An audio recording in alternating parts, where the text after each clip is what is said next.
भगवत गीता पढ़ने से मुझे क्या लाभ। एक गांव में एक बूढ़ा अपने पोते के साथ रहता था। बूढ़ा रोज सुबह जल्दी उठकर भगवत गीता पढ़ने के लिए मेज पर बैठ जाता था। उनका पोता दादाजी की प्रशंसा करता था और अपने दादाजी जैसा बनना चाहता था। इसीलिए पोता दादाजी की तरह सब कुछ करने की कोशिश करता था।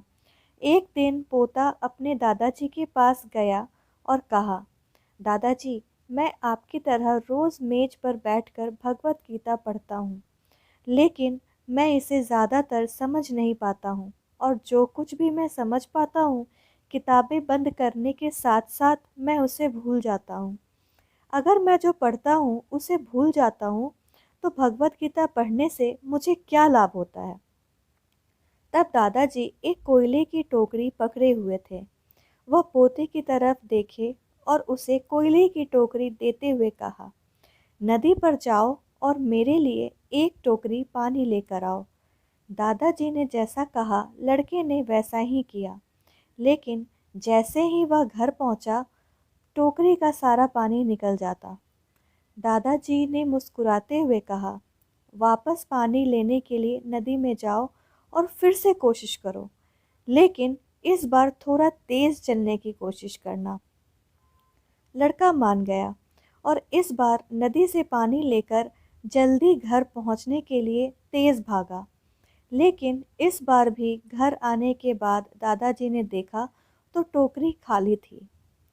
दादाजी ने पोते को फिर से कोशिश करने के लिए कहा, लेकिन हर बार रास्ते में टोकरी से पानी निकल जाती और टोकरी खाली हो जाती थी। लड़का थक गया था और अपने दादाजी को कहा, दूर नदी से टोकरी में पानी लाना असंभव है। मैं आपके लिए पानी से भरी बाल्टी ले सकता हूँ। दादाजी ने उत्तर दिया, मुझे पानी की बाल्टी नहीं चाहिए। मैं चाहता हूँ कि तुम उस कोयले की टोकरी में से हमारे लिए नदी से पानी लेकर आओ और कोशिश करो।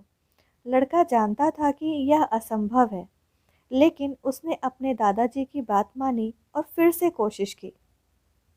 इस बार लड़का जितनी जल्दी हो सके दौड़ा, लेकिन फिर से टोकरी खाली थी। लड़का थक गया और उसने अपने दादाजी को कहा, रखो दादाजी, इस टोकरी से नदी में से पानी लाना हमारे लिए असंभव है। दादाजी ने उत्तर दिया, तुमको लगता है कि यह असंभव है, लेकिन ज़रा टोकरी को देखो। लड़के ने टोकरी की ओर देखा तो टोकरी बहुत ही साफ सुथरी दिख रही थी। उसने देखा टोकरी से कोयले के सारे दाग हट गए हैं।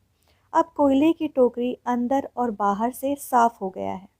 दादाजी ने कहा, तुमने देखा कि टोकरी अब सारे दागों से मुक्त हो गया है। जब आप भगवत गीता पढ़ते हैं तो ऐसा ही होता है।